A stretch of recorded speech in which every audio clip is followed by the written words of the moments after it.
Mark సువార్త 13వ అధ్యాయము. దేవాలయ పతనము, ప్రభు ప్రవచనము.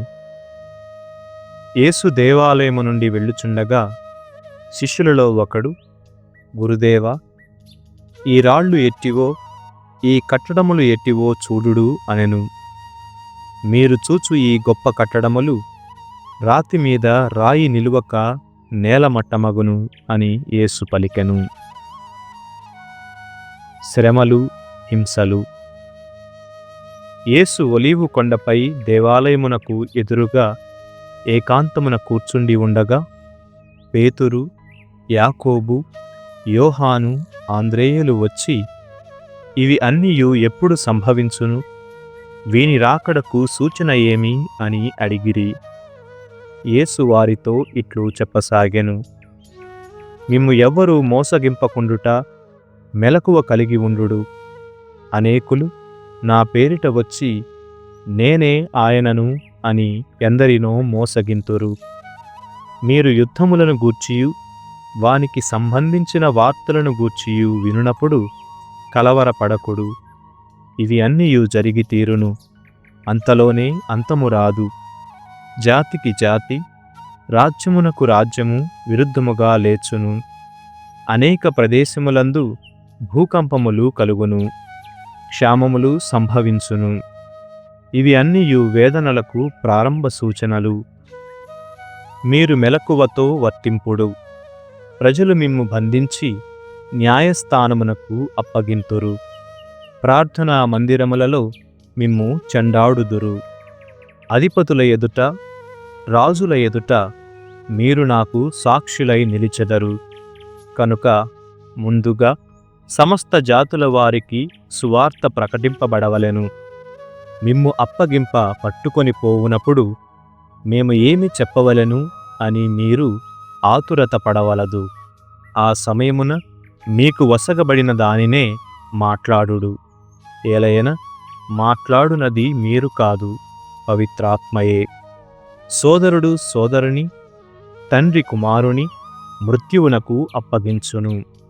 కన్నబిడ్డలే తల్లిదండ్రులకు వ్యతిరేకముగా నిలిచి చంపింతురు. నా నామము నిమిత్తము మిమ్ము అందరూ ద్వేషింతురు. అయినను తుది వరకు నిలిచినవాడే రక్షింపబడును. మహోపద్రవములు.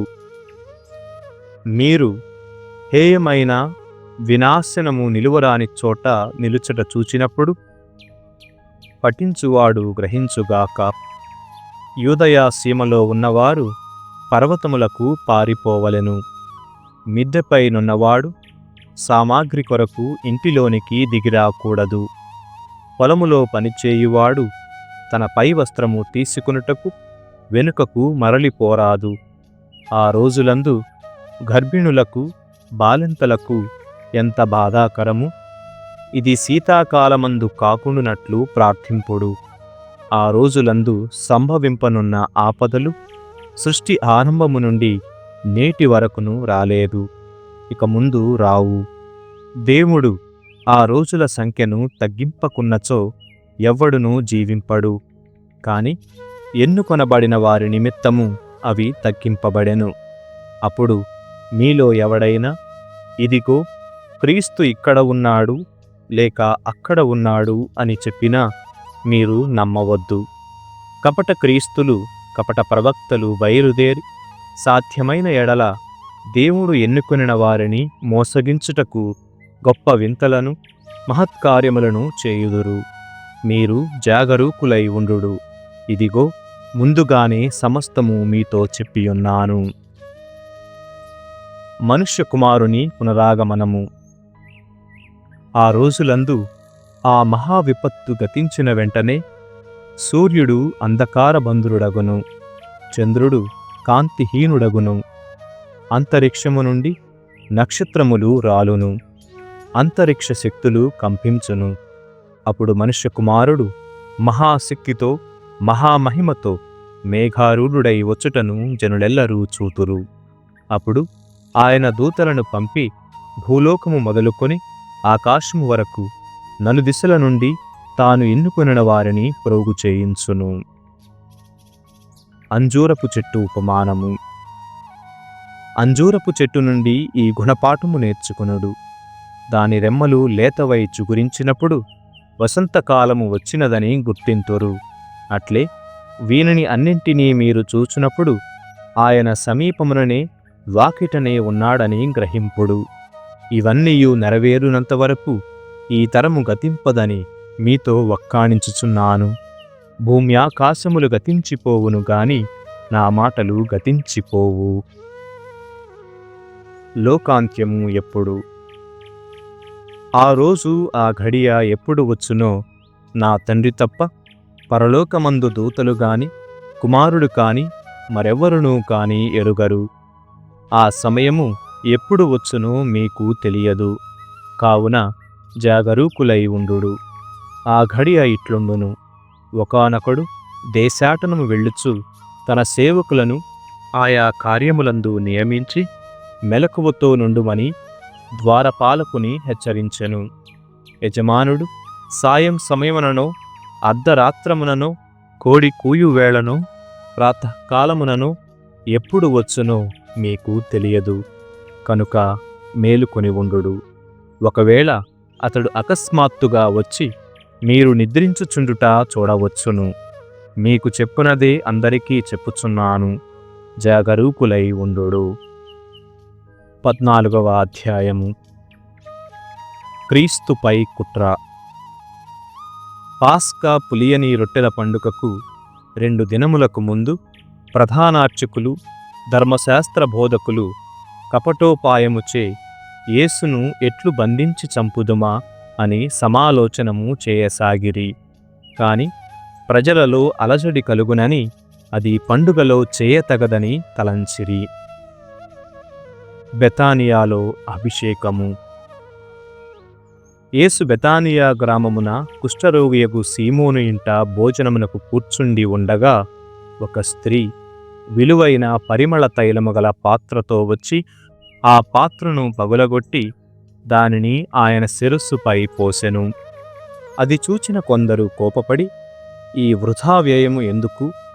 దీనిని 300 దీనారముల కంటే ఎక్కువ ధరకు అమ్మి పేదలకు దానము చేయవచ్చును కదా అని ఆమెను నిందింపసాగిరి. యేసు అది గ్రహించి వారితో, ఈమె జోలికి పోకుడు, ఈమెను మీరేల నొప్పించెదరు? నా పట్ల ఈమె మంచి పనియే చేసినది. పేదలు మీతో ఎల్లప్పుడూ ఉందురు. మీ ఇష్టము వచ్చినప్పుడెల్లా వారికి మీరు సహాయపడవచ్చును. కాని నేను మీతో ఎల్లప్పుడూ ఉండను. ఈమె తన శక్తి కొలది చేసినది.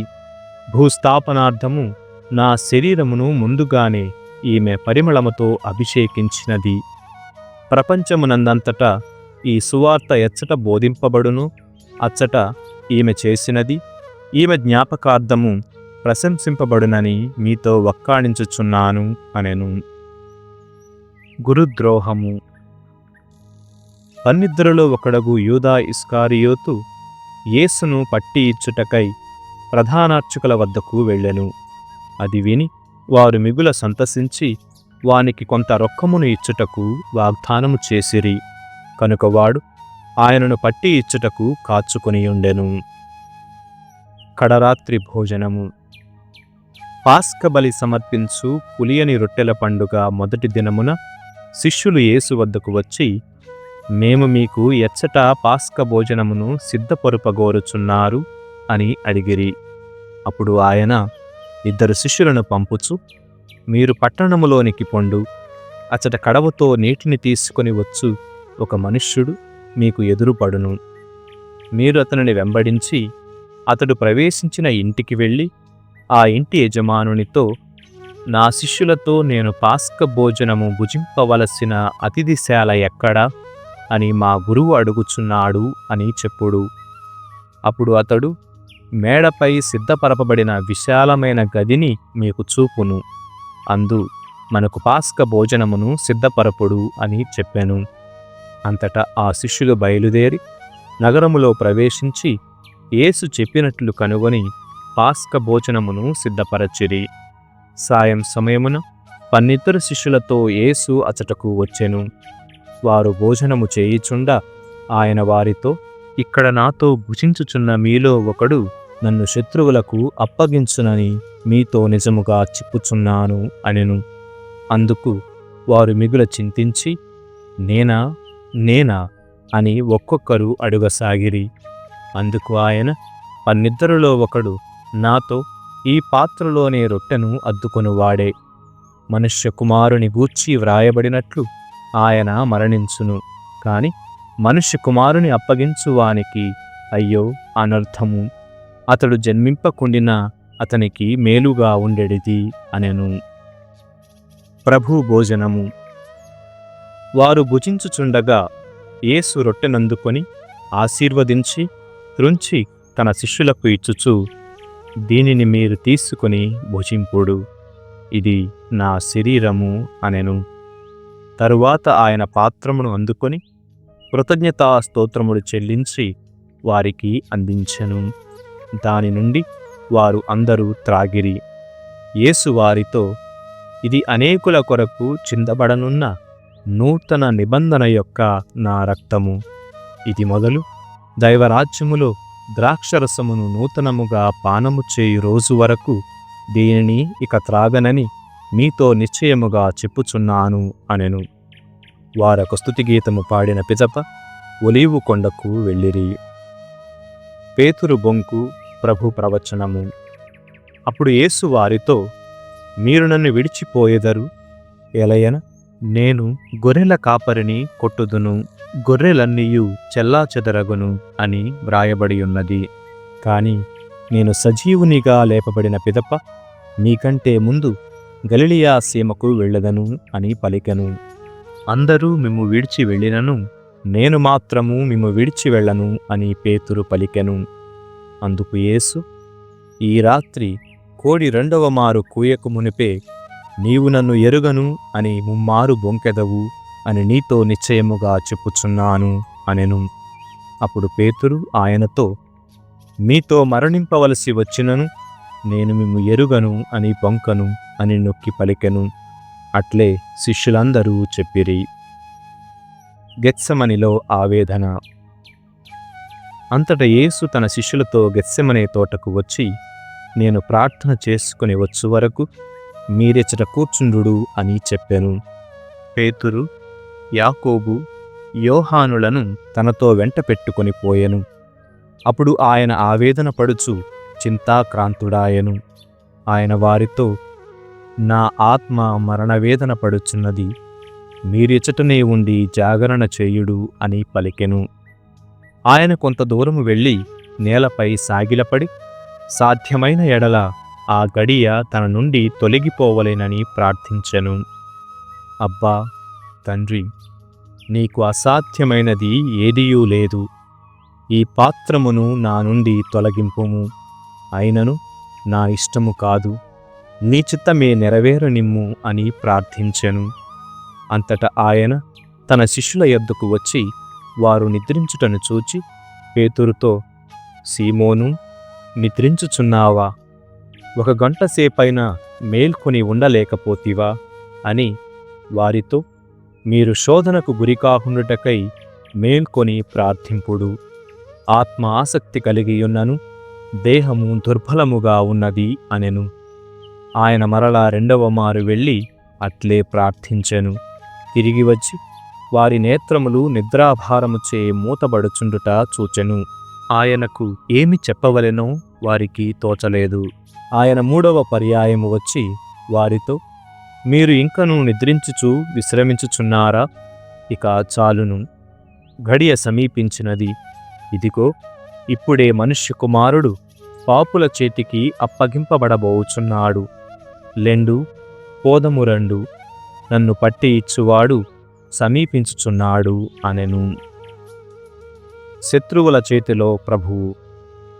ఆయన ఇట్లు మాటలాడుచుండగా పన్నిద్దరిలో ఒకడగు యోధా వచ్చెను. ప్రధానార్చకులు, ధర్మశాస్త్ర బోధకులు, ప్రజల పెద్దలు పంపిన జనసమూహము కత్తులను బడితలను చేతబూని అతనితో వచ్చెను. నేను ఎవరిని ముద్దు పెట్టుకొందునో అతడే ఆయన, అతనిని పట్టి బంధించి భద్రముగా తీసుకొని పొండు అని ఆ గురుద్రోహి వారికి ఒక గుర్తును ఇచ్చెను. అతడు యేసు వద్దకు వచ్చిన వెంటనే రబ్బీ అని ఆయనను ముద్దు పెట్టుకొనెను. వారు ఆయనను పట్టి బంధించిరి. వెంటనే అతడు నిలిచియున్న వారిలో ఒకడు తన కత్తిని తీసి ప్రధానార్చకుని సేవకుని కొట్టి వాని చెవి తెగ నరికెను. యేసు వారలతో, మీరు నన్ను పట్టుకొనుటకు కత్తులను బడితలను తీసుకొని దొంగ పైకి వచ్చినట్లు వచ్చితిరా? ప్రతిరోజు నేను దేవాలయములో మీ మధ్య ప్రసంగించుచుంటిని. మీరు అప్పుడు నన్ను పట్టుకొనలేదు. కాని లేఖనములు ఇట్లు నెరవేరవలసి ఉన్నవి అనెను. అప్పుడు శిష్యులు అందరూ ఆయనను విడిచి పారిపోయిరి. యువకుడు ఒకడు తన దిగంబర శరీరముపై నారవస్త్రము వేసుకుని యేసును అనుసరించుచుండెను. వారు అతనిని బంధించిరి. కాని అతడు దానిని వదిలిపెట్టి వస్త్రహీనుడై వారల యొద్ద నుండి పారిపోయెను. న్యాయపీఠము ఎదుట యేసు. వారు యేసును బంధించి ప్రధానార్చకుని యొద్దకు తీసుకుని పోయిరి. అచట ప్రధానార్చకులు, పెద్దలు, ధర్మశాస్త్ర బోధకులు అందరూ సమావేశమైరి.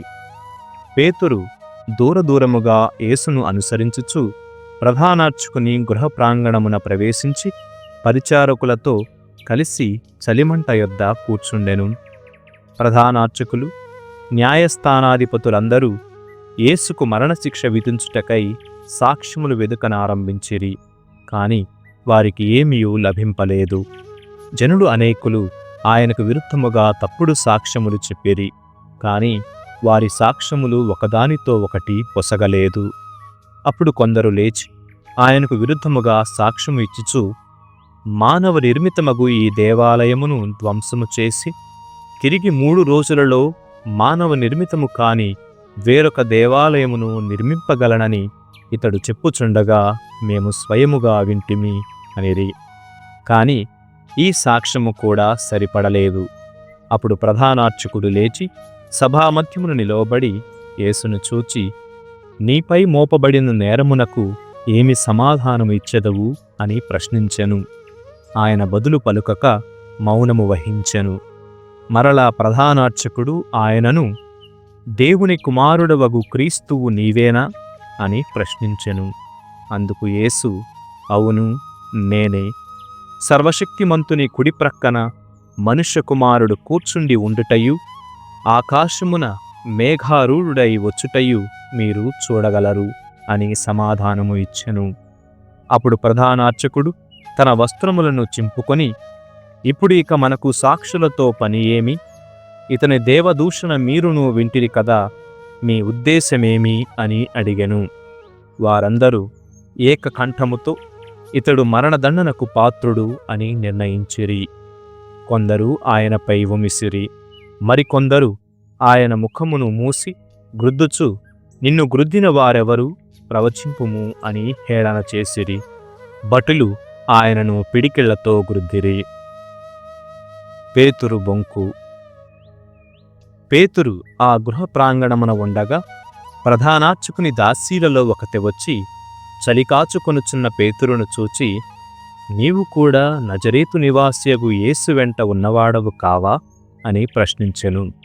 అందుకు అతడు, నేను ఏమీయూ ఎరుగను, నీవు ఏమి చెప్పునది నాకు తెలియుటలేదు అని బొంకుచు పంచెలోనికి వెళ్ళిపోయెను. వెంటనే కోడి కూసెను. అచట ఉన్న దాసి అతనిని చూచి దగ్గర నిలిచియున్న వారితో, ఈతడు వారిలోని వాడే అని పలికెను. అతడు మరలా బొంకెను.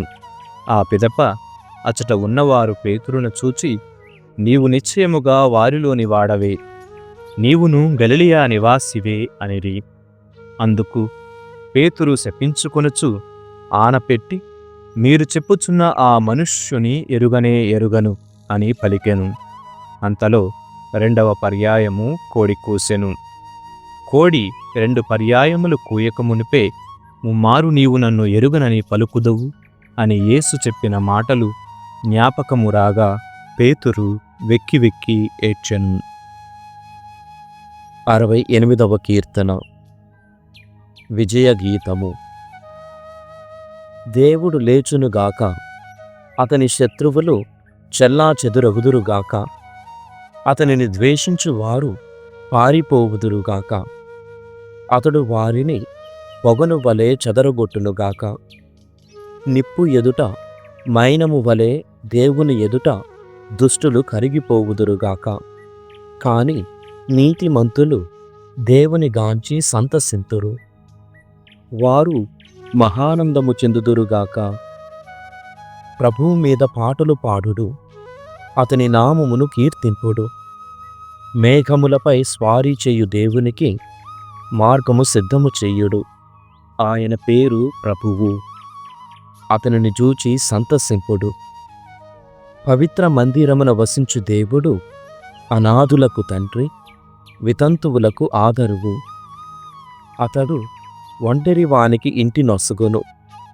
బందీలను చెర నుండి విడిపించి వృద్ధిలోనికి తెచ్చును. అతని మీద తిరుగుబాటు చెయ్యువారు మాత్రము మరుభూమిలో వసింపవలెను. దేవా, నీవు నీ ప్రజలను నడిపించుచు ఎడారి గుండా కదిలిపోయినప్పుడు సీనాయి దేవుడవైన నిన్ను చూచి ఇశ్రాయేలు దేవుడవైన నిన్ను గాంచి భూమి కంపించినది, ఆకాశము వర్షించినది. నీవు వానను మిక్కిలుగా కురియించి సొలసియున్న నీ వారసత్వపు భూమికి సత్తువను వసగితివి.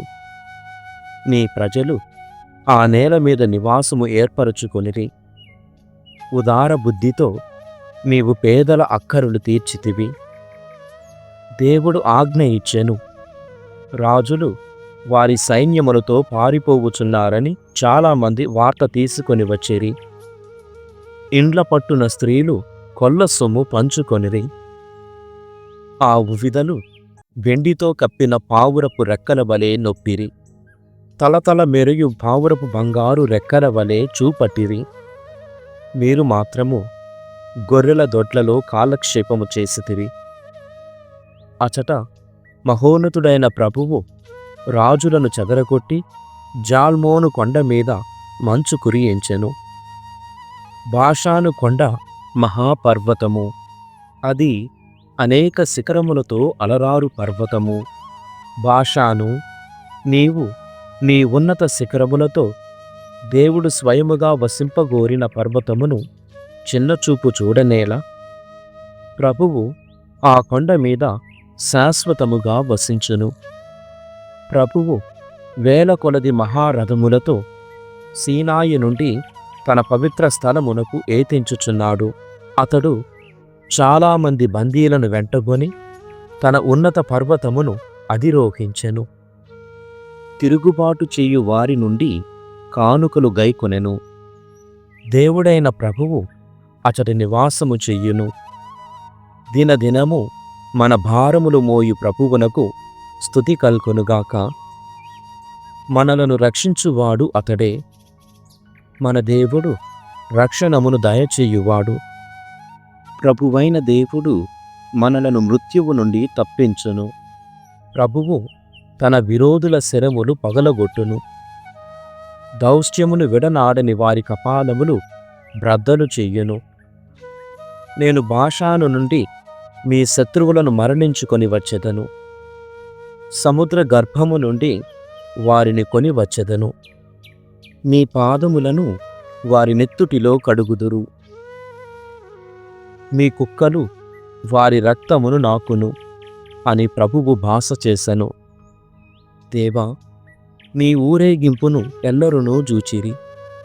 నా దేవుడవు, నా రాజువైన నీవు దేవాలయమునకు విజయము చేయుచుండగా ఎల్లరునూ గాంచిరి. అప్పుడు కీర్తనలు పాడువారు ముందు నడచిరి. తంత్రి వాద్యములు మీటువారు వెనుక వచ్చిరి.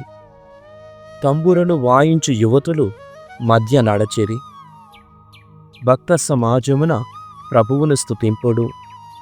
ఇశ్రాయేలు ఊట నుండి ఉద్భవించిన ప్రజలారా, ప్రభువును వినుతింపుడు. మొదట చిన్నదైన బెన్యామీను తెగ వచ్చును. తరువాత యూదా నాయకులు తమ బృందములతో వత్తురు. అటు పిమ్మట సెబూలూను, నఫ్తాలి అధిపతులు వత్తురు.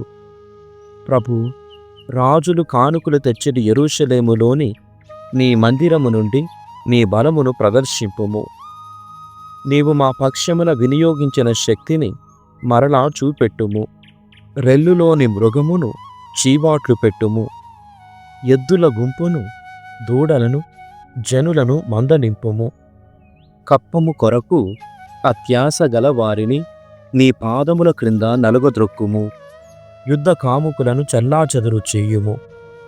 ఐగుప్తు నుండి రాయబారులు వత్తురు. ఇథియోపియులు చేతులెత్తి దేవునికి ప్రార్థన చేయుదురు. లోకములోని రాజ్యములారా, దేవుని స్తుతించి పాడుడు, అతనిని కీర్తింపుడు. పురాతనమైన ఆకాశ వాహనముపై స్వారీ చేయు ప్రభువును కీర్తింపుడు. అతడు మహానాదముతో గర్జించును, వినుడు. ప్రభువు బలమును చాటుడు. అతని బలము ఇశ్రాయేలీయులను క్రమ్మియున్నది. అతని శక్తి ఆకాశమున తేజరిల్లుచున్నది. దేవుడు తన మందిరమున ఆశ్చర్యకరుడై ఒప్పును. అతడు ఇశ్రాయేలు దేవుడు తన ప్రజలకు శక్తిని, బలమును దయచేయువాడు. ఆ దేవునికి స్తుతి కలుగునుగాక.